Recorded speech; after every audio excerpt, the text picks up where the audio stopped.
Alright,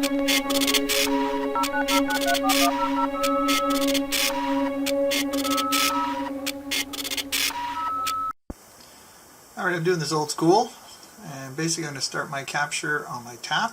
Again, you can use a hub, you can use a span port, none of this really doesn't matter how you do it, you just want to capture the packets. And now I've got the camera plugged into the tap, which goes to the cable plugged into a switch. Alright? The USB cable goes to my laptop, that's how I'm capturing the data. So now all I need to do is power on the camera. That's it.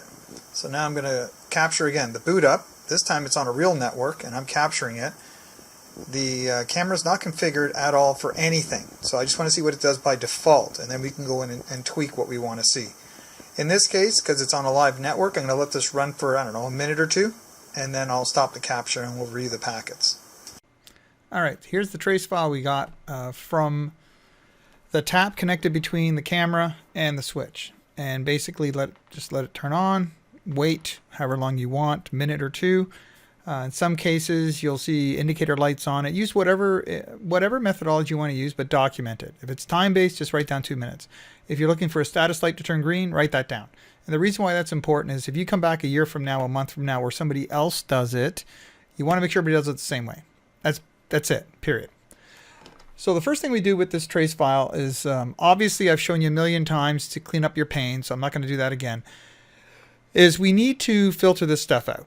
So if I go to statistics and endpoints, now just again, a little review for the people who need it. Conversations, endpoints. Conversation, who is talking to whom? Endpoints, just a shopping list of stuff. So I just want a list of stuff. I don't care who's talking to who right now. And here you go, endpoints, all right? So actually, you know what? Let me resize this guy so he fits in that screen. There we go. So now we have a list of all the, in this case, UDP, TCP, whatever.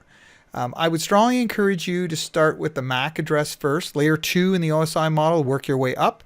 So if there's any other funky protocols it uses, you would miss them if you chose IPv4 or IPv6, and conversely, same with TCP, UDP. So let's start here. Going to sort by packets, highest at the top. And I'm going to click name resolution. And there's my, again, I apologize for everybody if I'm doing this wrong, but Shenzhen, I'm going to just call it that. That's the MAC address. It's got the most packets. I'm not quite sure if this is the camera yet. I can look at the MAC address on the sticker. Just be careful. Sometimes the MAC address is the Wi-Fi and you're on the wired, or it's the wired and you're on the Wi-Fi. Just keep all that stuff in mind. But the best way to do it is, before I turn the filter on, use your brain first and think about it. I just turned the camera on. What kind of traffic am I expecting? Well, hopefully DHCP, probably some ARP, probably some DNS, that kind of stuff. So when I apply this filter and close this, that's what I'm expecting to see. And there you go, DHCP, there you go. So it's probably that camera.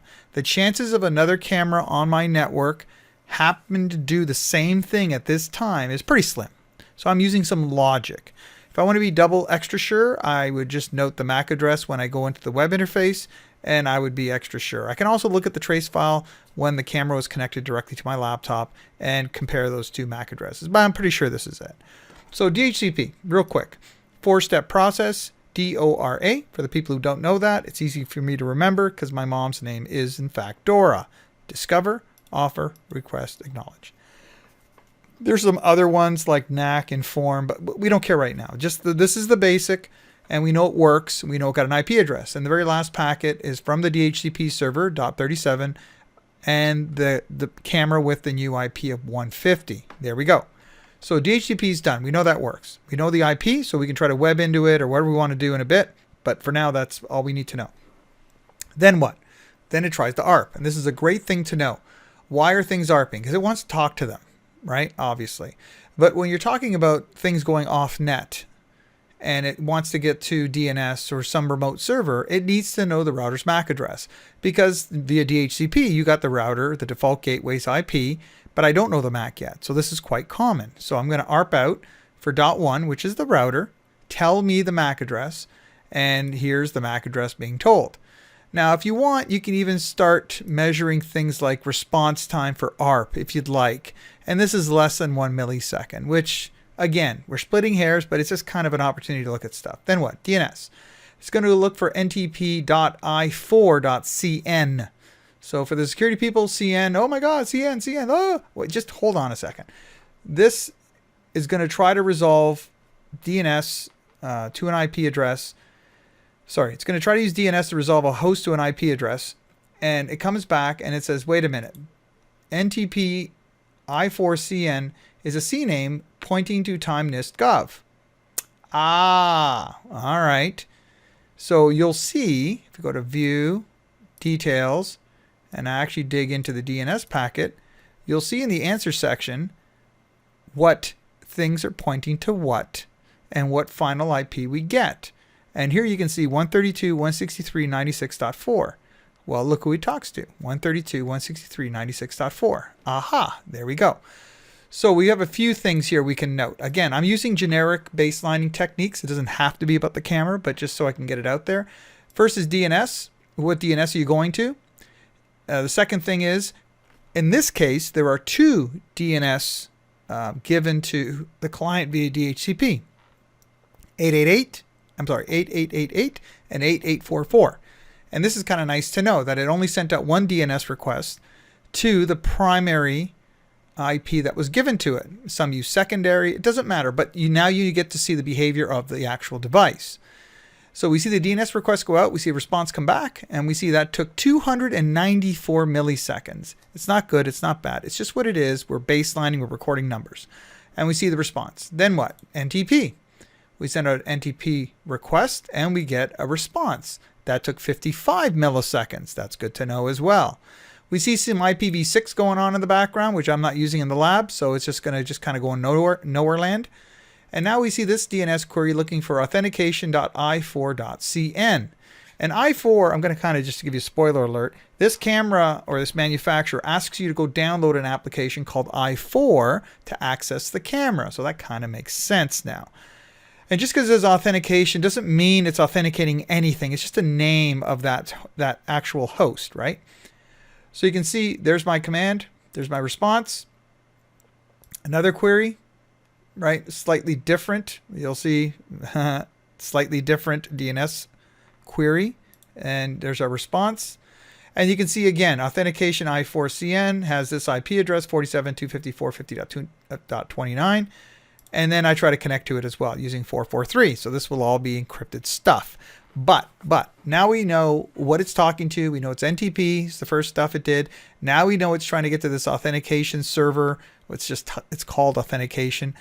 We also know the IP of that as well. So for the security people out there that's like, I don't want this talking to different countries and all this kind of jazz, and I don't trust that service. First, get your trace of everything. And then when you choke things down and you block names or IPs or whatever you're going to do, you can make sure that in fact it's blocked by doing another trace, but then more importantly, make sure the camera works. Sometimes functionalities just get disabled, doesn't work. I've seen cases where the camera won't work at all until it talks to these servers or services. Now we'll see a ping request go out to this funky address. That's kind of cool. I haven't seen this come back in DNS, so this might be hard-coded or I might have to search for it. I'll take that aside right now. And we'll see a ping reply to it. Now we see our encrypted data going to that 47.254.50.29. We can see all that kind of jazz going on. Oh, now we have a DNS request going to Baidu.com. And again, I apologize, Baidu. I've heard it both ways. I don't know. And you'll see the query, you'll see the response. If you need to track DNS queries and responses, look at the transaction ID. If the same ID is there, it's the same request and response, okay? We'll see more of this stuff in the background. We see some UDP jazz going out. We'll track all this stuff down in another video. I just want to show you, this is how you kind of go through it.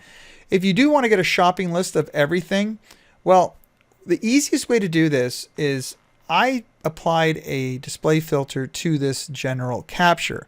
What you might want to do is when you do have this filter set up, go to File, Export Specified Packets, and now I can save the displayed or the filtered output, okay?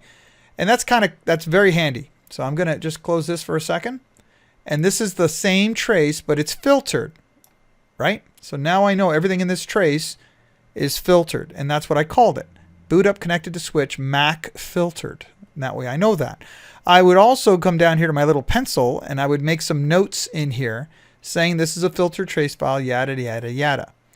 Anyways, back to this. So now that I want to know who it's talking to, I go to statistics. Remember, endpoints is just a list of stuff. Conversations are who's talking to whom. Click. And let me just move this guy over. There we go. And you can see who's talking to who. This is going to give it to us at different layers. Obviously, layer 2 is kind of uneventful because it's going to the internet for everything. But you can see everything it's talking to. And more importantly, at the TCP level, all the ports being used, and UDP, all the ports being used. So again, I'm trying to keep these videos short and discrete. So this is how you do this. I'm going to analyze this in another video piece by piece. So that way you don't have to sit through an hour worth of stuff just to get a little nugget. So the next one will be the actual traffic analysis. Thanks for listening, guys.